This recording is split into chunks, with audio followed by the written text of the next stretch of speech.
Ladies and gentlemen, on Delivered Live, once again, the incredible Sami Shah.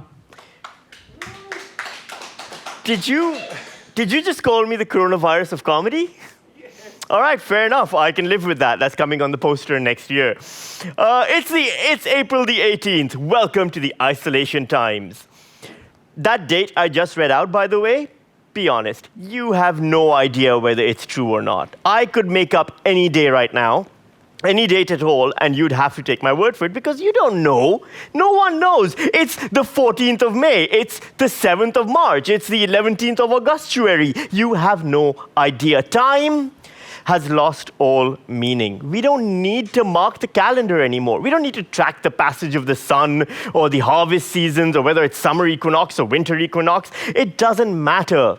All that matters is that I've pretty much watched all of the internet at this point, like all of it, and all of the TV, and all of the movies, and now I'm on my second round through. We need a measure of time and date that is more accurate to our relative experiences right now. We need it to be something like, it's the 17th day since I last shook hands, or it's the 24th day since I last held another person close to me, or it's the 9th day since I last looked in the mirror and thought, if a tree falls into the forest and no one hears it, does that mean that the tree fell at all?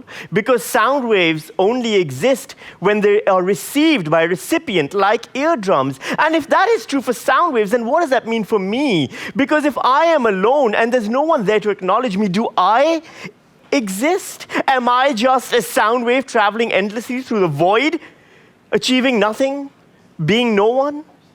That's the kind of measurement of time that we need. So you know what? Let's be more accurate. It is the 28th day since I last ate food in the presence of strangers. And it's about crying into my pillow o'clock. I'm Sami Shah, and yes, my hair is this color right now. I don't even know what's going on anymore. It was blonde for a while there, then it went gray, then we put in purple shampoo, so now it's purple with tinges of pink somehow. I've put paste in it, I've put bonding treatment in it, olive oil. Basically, I've spent more time, money, and energy on my hair than I ever have on any other part of my physical appearance, which means I'm going to have a really amazing head of hair, but the rest of this will still look like this, and I don't know what the plan is there. Top stories of the week. Former Prime Minister Malcolm Turnbull is a piece of shit.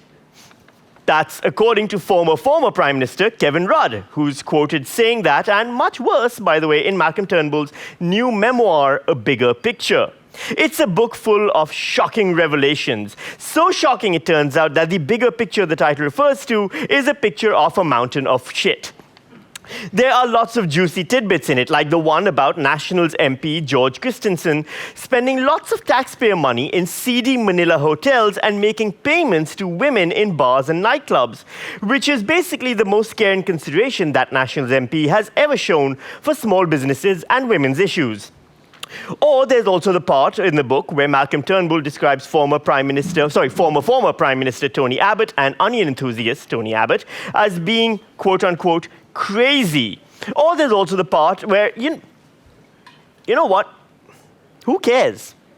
It turns out Canberra politicians hate each other and are largely a pack of lying, cheating, stealing reprobates by their own estimation. That's what they think of each other. Why are we supposed to think of them any better than that? There's nothing new here.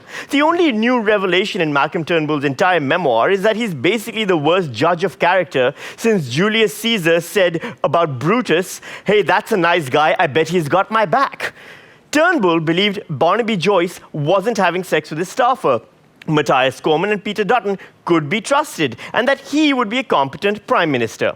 You know what? I don't want to read this. I want escapism. I want a novel that tells me about a cure for a virus that opens up a whole new world where there's universal basic income and the environment is something we take care of. Fantasy fiction.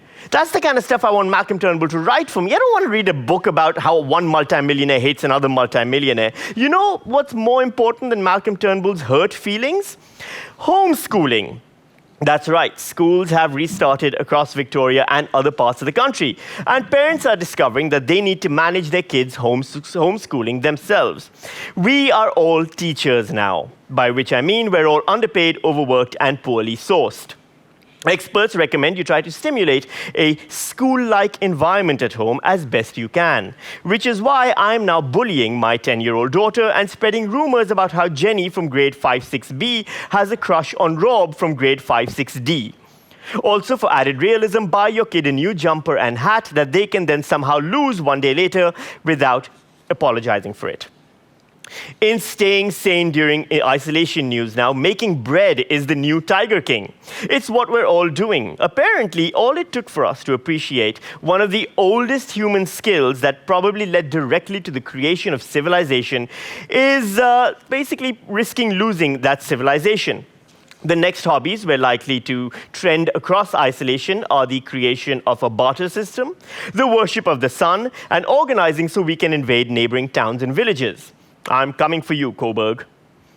Actually, Coburg, now that I think about it, is pretty mean. I'm pretty sure Coburg can take Brunswick in a fight. You know what? Carlton. Carlton's weak. I'm coming for Carlton.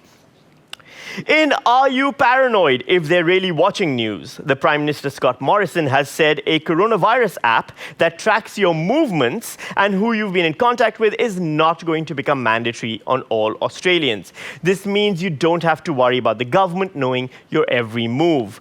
The only people who do know that are Facebook, Twitter, TikTok, Candy Crush, Tinder, every other dating app, every app on your phone, and also your phone's manufacturer, just not the government.